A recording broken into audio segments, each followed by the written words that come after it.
Yo le voy a hablar sobre la Unión Europea. Comencemos por la Constitución de la Unión Europea.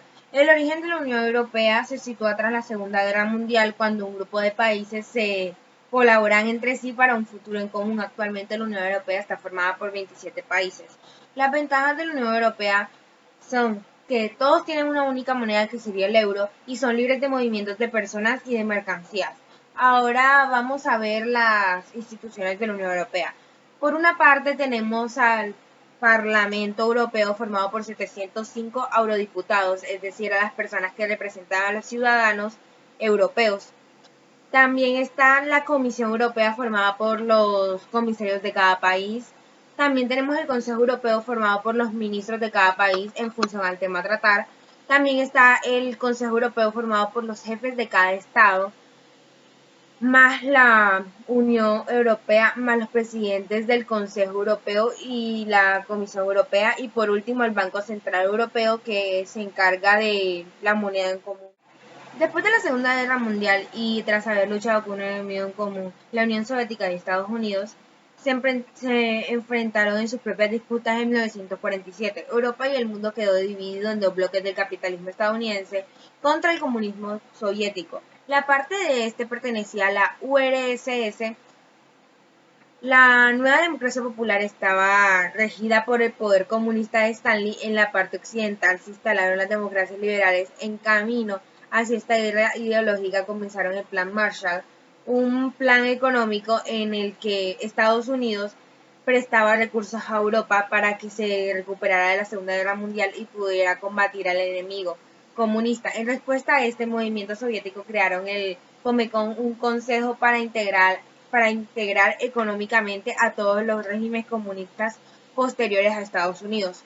También fundó la OTAN como una alianza militar para apoyarse ante un posible ataque de las tropas soviéticas. Los comunistas no tardaron en hacer una alianza similar, llamando al Pacto de Varsovia. El principal característica de esta guerra es que no combatieron directamente, sino que participaron en guerras localizadas en otros países. Por ejemplo, Vietnam, Afganistán, Corea fueron los campos de batalla de estas potencias. Utilizaron los intereses de estas regiones para situarse en un bando u otro de la guerra. La guerra de Corea comenzó el 25 de junio de 1950, y cuando Corea del Norte invadió por sorpresa Seúl, Estados Unidos y el Reino Unido apoyaron a Corea del Sur, mientras que China y la Unión Soviética apoyaban a Corea del Norte. El 27 de julio de 1953, Corea del Norte se retiró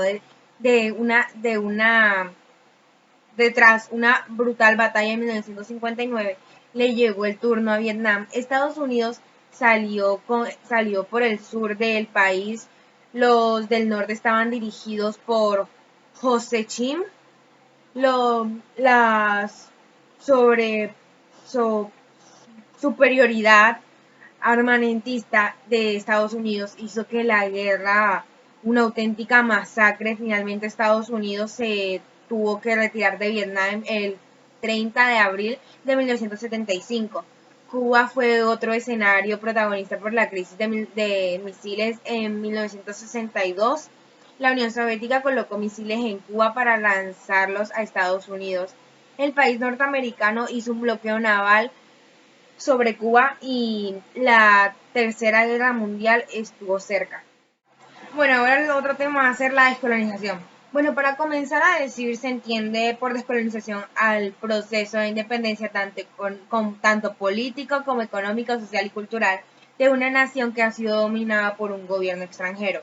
Las causas de esta descolonización fueron la expansión demográfica y con ella el crecimiento de la urbe, la expansión y fortalecimiento del nacionalismo, la expansión de nuevas ideologías como la democracia, el impacto de la Segunda Guerra Mundial, la acción de organismos internacionales a favor de la descolonización, como fue en el caso de la ONU, la promulgación de la Declaración Universal de los Derechos Humanos en el año 1947, que reconocía el derecho de los pueblos a la libre determinación. el impacto de la Guerra Fría y también la influencia de la conferencia de Bangkok, que fue una conferencia celebrada en el año 1955 en Indonesia, donde las naciones participantes mostraron su solidaridad con las naciones no autónomas y exhortaron a Europa a comprometerse con la descolonización. Las consecuencias, la descolonización no solo representó la libertad y el poder nacional, sino que impulsó también el neocolonialismo, como así también el subdesarrollo. Es decir, las naciones que consiguieron su independencia no encontraron un sistema económico apto para su progreso, razón por la cual hoy en día dependen de los países llamados desarrollados. También siguen siendo pueblos dependientes, aunque hayan proclamado su emancipación. El subdesarrollo también abarca una ausencia de una estructura social administrativa estable, razón por la cual se origina el alto crecimiento demográfico que conlleva el incremento de hambre y enfermedades. Este contexto también genera una carencia de infraestructura y medios técnicos, ya que no hay producción local, lo que implica que deben importarse recursos de primera necesidad a otros lugares del mundo. Por otro lado, estas naciones suelen desequilibrar el sistema social al nacionalizar las industrias e ir disipando el capital. Por tal motivo surge la deuda externa, ocasionando una mayor dependencia hacia los estados extranjeros debido a la liquidación del interés. Bueno, eso sería todo por hoy. Muchas gracias por escuchar mi nivelación del tercer periodo de sociales.